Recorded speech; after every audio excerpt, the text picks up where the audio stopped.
জয়পুরের এক জমজমাট রাস্তায় রাজুর চিকেন মাঞ্চুরিয়ানের দোকানের সামনে রোজ সন্ধ্যায় মানুষের ভিড় উপচে পড়ে। গরম কড়াই থেকে ভেসে আসা মশলা আর ভাজা চিকেনের গন্ধে খদ্দেরা জন্য চুম্বকের মতো আকৃষ্ট হয়।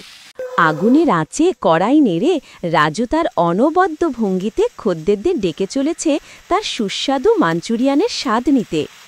রাজুর সরল হাসির পেছনে লুকিয়ে থাকা তৃপ্তির ঝলকটা যেন তার মনের ভেতরের কোনো গোপন হিসেবের কথা বলে দেয়। দিনের শেষে একরাশ টাকা গুনতে গুনতে রাজুর মুখটা আত্মতৃপ্তিতে উজ্জ্বল হয়ে ওঠে। রোজগারের খুশিতে কেনা নতুন জামাকাপড়ের প্যাকেট হাতে নিয়ে রাজু যখন বাড়ি ফেরে, দরজায় তার জন্য অপেক্ষা করে মিনা। বাবার হাত থেকে নতুন জামা পেয়ে রাজুর ছেলেমেয়েরা আনন্দে আত্মহারা হয়ে ওঠে। ছেলে যখন নতুন জামা দেখিয়ে কাউকে জ্বালাতন করার কথা বলে, রাজু প্রশ্রয়ের হাসি হেসে তাকে আরও উৎসাহ দেয়।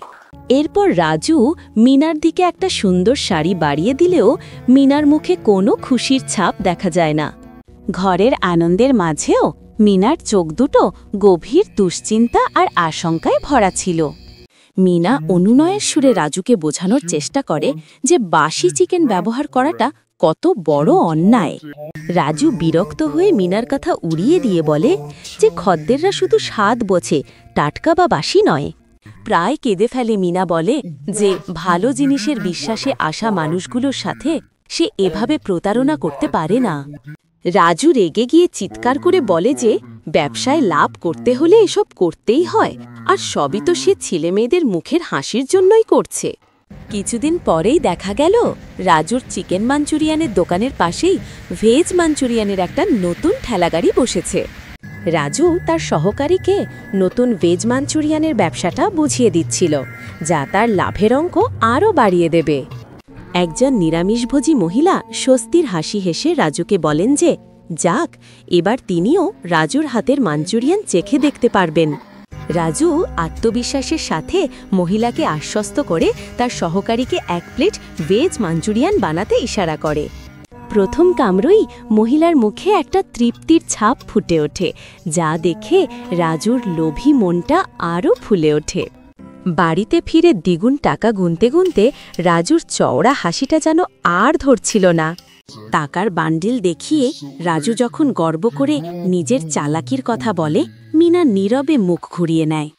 একদিন সন্ধ্যায় গেরুয়া বসনে এক সম্ভ্রান্ত পণ্ডিতজি রাজুর দোকানের সামনে এসে দাঁড়ালেন। পণ্ডিতজির কাছ থেকে 5 প্লেট ভেজ মাঞ্চুরিয়ানের অর্ডার পেয়ে রাজু খুশিতে সঙ্গে সঙ্গে টাকাটা নিয়ে নেয়। পণ্ডিতজি চলে যেতেই রাজু তার সহকারীকে আড়ালে ডেকে নিয়ে কানে কানে একটা অসৎ নির্দেশ দেয়। তার চোখে ফুটে ওঠে লোভ আর হিসেবের এক ক্রূর ছাপ যখন সে আগের দিনের বাসি চিকেন ভেজ মাঞ্চুরিয়ানে মিশিয়ে দিতে বলে। সহকারীর আপত্তির ধমক দিয়ে থামিয়ে দিয়ে রাজু বলে, কড়া মশলা দিয়ে এমনভাবে বানাবি যাতে কেউ কিছুই বুঝতে না পারে।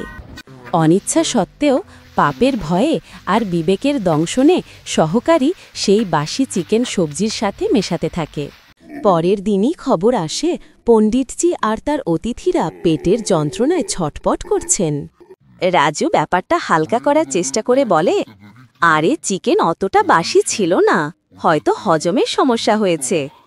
রাগে কাঁপতে কাঁপতে মিনা চিৎকার করে বলে, একজন ধার্মিক মানুষকে ঠকিয়ে তুমি মহাপাপ করেছ। নির্লজ্জ রাজু জবাব দেয়, ভয় আর ব্যবসা একসাথে চলে না, তাই তুমি আমার ব্যাপারে নাক গলাবে না। এরপর থেকে রাজুর ব্যবসায় বাসি সবজি আর পচা চিকেনের ব্যবহার যেন এক নিত্য নৈমিত্তিক ঘটনা হয়ে দাঁড়ায়। ধীরে ধীরে খদ্দেরদের মধ্যে পেটের গণ্ডগোল বাড়তে থাকে, আর রাজুর দোকানের খাবার নিয়ে সবার মনে সন্দেহ জাগে। একদিন ফুড ইন্সপেক্টর সন্দীপ রাজুর দোকানের সামনে এসে দাঁড়ান, যার চোখে মুখে ছিল কঠোরতার ছাপ। ইন্সপেক্টর প্রথমে রাজুর রান্নার প্রশংসা করলেও পরের দিন সকালে ল্যাবে পরীক্ষার জন্য খাবারের নমুনা জমা দিতে বলেন। রাজু ঘাবড়ে গিয়ে নমুনার কারণ জানতে চাইলে ইন্সপেক্টর সন্দীপ গম্ভীর মুখে নিয়ম পালনের কথা বলেন। যাওয়ার আগে তিনি হুঁশিয়ারি দিয়ে যান যে কোনো গড়বড় পাওয়া গেলে লাইসেন্স বাতিল সহ কঠোর শাস্তি হবে। রাতে রাজু লুকিয়ে সহকারীকে ডেকে শুধু নমুনার জন্য টাটকা চিকেন দিয়ে মাঞ্চুরিয়ান বানানোর ফন্দি আটে। দরজার আড়াল থেকে সবটা শুনে ফেলে মিনা, আর তার মুখে ভয় আর দৃঢ়তার এক মিশ্র অভিব্যক্তি ফুটে ওঠে।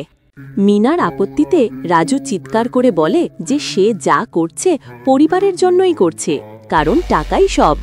বন্ধ দরজার দিকে তাকিয়ে মিনা আস্তে আস্তে বলে, অন্যের চোখের জলের ওপর তৈরি এই টাকা কোনো দিন শান্তি দেবে না।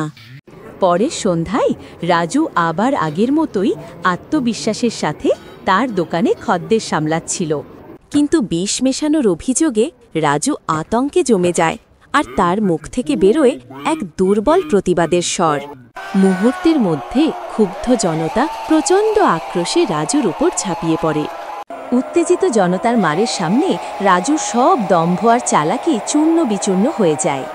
ঠিক তখনই পুলিশ এসে কোনো ক্রমে ভিড় সরিয়ে রাজুকে তাদের হেফাজতে নেয়।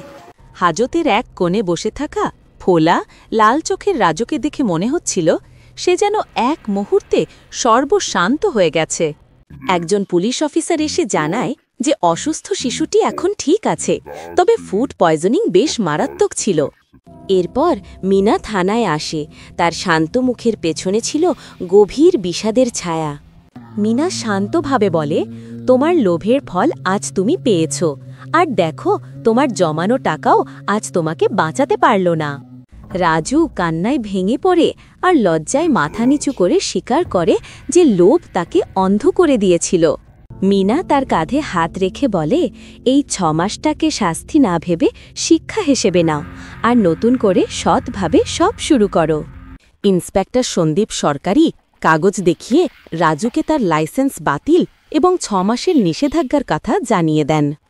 রাজু মাথা নিচু করে তার শাস্তি মেনে নেয় এবং ভবিষ্যতে এমন ভুল আর না করার প্রতিজ্ঞা করে। 6 মাস পর রাজুর নতুন দোকানে সাজানো টাটকা সবজি আর মাংসই ছিল তার সততার প্রথম পরিচয়। হারানো বিশ্বাস ফিরে পেতে রাজু এবার দ্বিগুণ পরিশ্রমে তার দোকানের গুণমান আর পরিচ্ছন্নতার দিকে নজর দেয়। অন্যদিকে হরিপুর নামের এক শান্ত সমৃদ্ধ গ্রামে এক নতুন গল্পের সূচনা হয়। এই গ্রামেরই একজন সৎ, ধার্মিক এবং সম্মানীয় ব্যবসায়ী ছিলেন শেঠ আগরওয়াল। গ্রামের বাজারে শেঠজির চাটপাপড়ির দোকানগুলোর জনপ্রিয়তা ছিল আকাশ ছোঁয়া। তার বিশ্বস্ত মুন্সিজি প্রতিদিন কর্মীদের হাতে সমস্ত উপকরণ একেবারে মেপে তুলে দিতেন। 4 জন কারিগর প্রতিদিন মুন্সিজির কাছ থেকে তাদের ভাগের জিনিসপত্র বুঝে নিত। কিন্তু ইদানিং ভেজাল চাট খেয়ে মানুষের অসুস্থ হওয়ার অভিযোগে শেঠজির কপালে চিন্তার ভাঁজ পড়েছে। তিনি রেগে মুন্সিজিকে বলেন যে এই ভেজালের কারণে তার এতদিনের সুনাম আর মানুষের বিশ্বাস দুটোই নষ্ট হচ্ছে। শেঠজি কঠোরভাবে নির্দেশ দেন, যেভাবেই হোক চোরকে ধরতে হবে, না হলে মুন্সিজিকেও চাকরি খোয়াতে হবে। মুন্সিজি পরামর্শ দেন 4 জন কারিগরকে একসাথে ডেকে জিজ্ঞাসাবাদ করার, যাতে সত্যিটা বেরিয়ে আসে। শেঠজির ডাকে 4 জন কারিগর একসাথে তার বাড়িতে এসে হাজির হয়। তাদের চোখে মুখে ছিল চাপা উত্তেজনা। শেঠজি ক্রুদ্ধ দৃষ্টিতে তাদের দিকে তাকিয়ে জানতে চান কে এই বেইমানি করছে। প্রথম কারিগর সঙ্গে সঙ্গে বলে ওঠে, আমরা সবাই সৎ, আমাদের মধ্যে কেউ এমন কাজ করতে পারে না। দ্বিতীয় জন জোর দিয়ে বলে যে তারা শেঠজির নামে কোনো দিনও কলঙ্ক লাগতে দেবে না। শেঠজি চিৎকার করে বলেন, সত্যিটা না বললে তিনি পুলিশ ডাকবেন আর 4 জনকে তাড়িয়ে দেবেন। ভয়ের চোটে মনোজ নামের একজন কারিগর সঙ্গে সঙ্গে আরেকজনের দিকে আঙুল তুলে তাকে লোভী বলে দোষারোপ করে। এরপর 4 জন একে অপরের ওপর দোষ চাপাতে শুরু করে, যা দেখে শেঠজি আর মুন্সিজি হতাশ হয়ে পড়েন। মুন্সিজি শেঠজিকে বলেন যে এভাবে সত্যিটা বেরোবে না, আসল চোরকে ধরতে হলে কোনো বুদ্ধি খাটাতে হবে। শেঠজি হতাশ হয়ে মুন্সিজিকে শেষবারের মতো সতর্ক করে দেন যে চোরকে ধরতে না পারলে তার চাকরি থাকবে না। মুন্সিজি তখন মাথা নিচু করে তার পরিকল্পনার কথা জানায়, ছদ্মবেশে গিয়ে চোরকে হাতে নাতে ধরতে হবে। পরের দিন সকালে মুন্সিজি প্রত্যেক কারিগরকে ঠিক 100 প্লেট চাট বানানোর মতো সামগ্রী মেপে দেন। এরপর শেঠজি আর মুন্সিজি সাধারণ খদ্দেরের ছদ্মবেশ ধারণ করেন তাদের পরিকল্পনা সফল করার জন্য।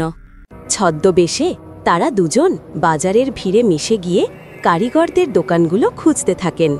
প্রথমে তারা প্রথম কারিগরের দোকানের সামনে গিয়ে দাঁড়ায়, যে তখন খদ্দের সামলাতে ব্যস্ত ছিল। মুন্সিজি জন্মদিনের অনুষ্ঠানের কথা বলে তার কাছে একসাথে 200 প্লেট চাট পাপড়ি চান। কারিগরটি লোভী হাসি হেসে বলে যে 200 প্লেট তো হবে না, তবে 150 প্লেট সে কোনো ক্রমে ব্যবস্থা করে দিতে পারবে।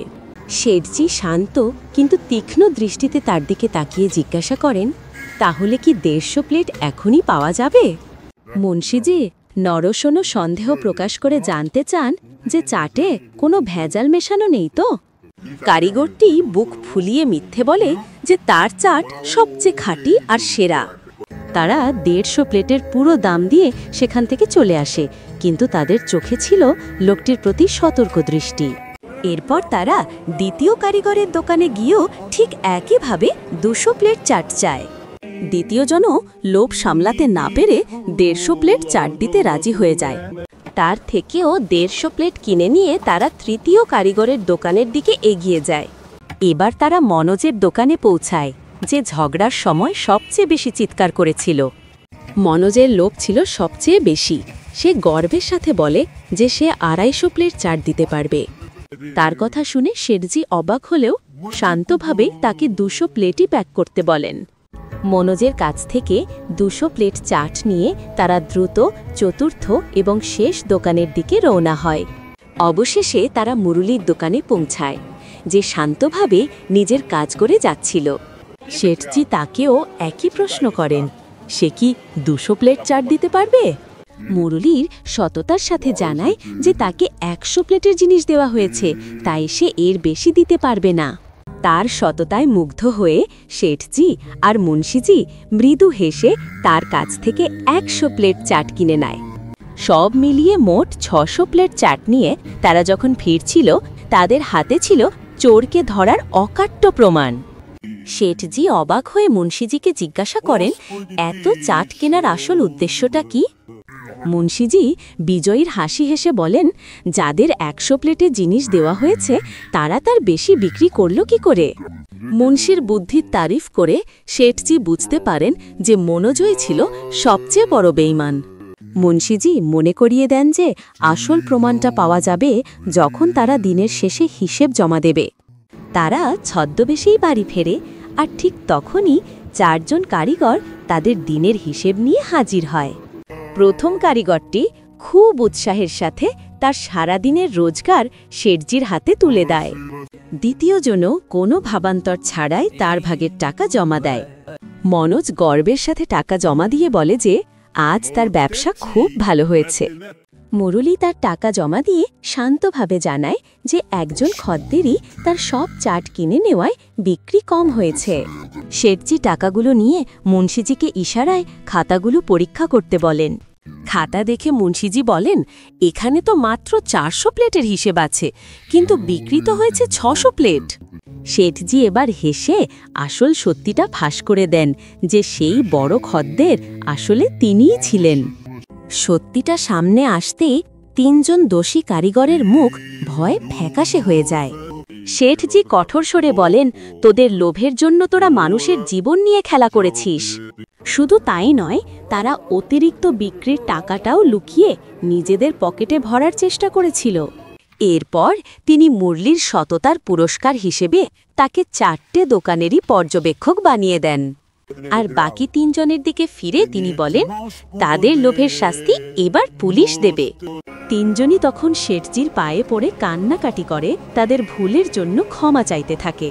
কিন্তু মুন্সিজি তাদের পুলিশের হাতে তুলে দেন, যাতে তারা তাদের কর্মফল ভোগ করতে পারে। মুরুলি কৃতজ্ঞ চিত্তে তার নতুন দায়িত্ব গ্রহণ করে, যা ছিল সততার এক চূড়ান্ত জয়। শেঠজি বলেন, ব্যবসায় সততাই হল সবচেয়ে বড় মূলধন, যা বিশ্বাস তৈরি করে।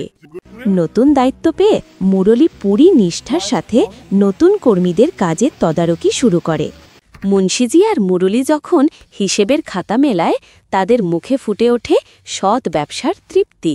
অন্যদিকে রাজুর দোকানে ফিরে আসা খদ্দেরের মুখেও এবার ছিল টাটকা আর সুস্বাদু খাবারের তৃপ্তির হাসি।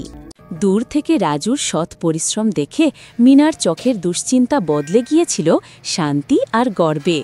দোকানের পাশে খেলতে থাকা ছেলেমেয়েদের মুখের হাসিই বলে দিচ্ছিল যে পরিবারে এখন সততার শান্তি ফিরে এসেছে। শেঠজি আর মুন্সিজি তাদের ক্রমবর্ধমান ব্যবসার দিকে তাকিয়ে অনুভব করেন যে সততার পথেই আসল সমৃদ্ধি।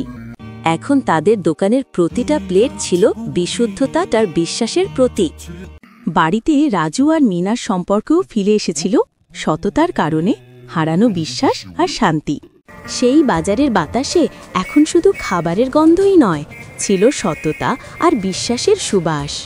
পরিশেষে এই গল্প প্রমাণ করে যে লোভের সম্পদ ক্ষণস্থায়ী, কিন্তু সততার জয় চিরন্তন।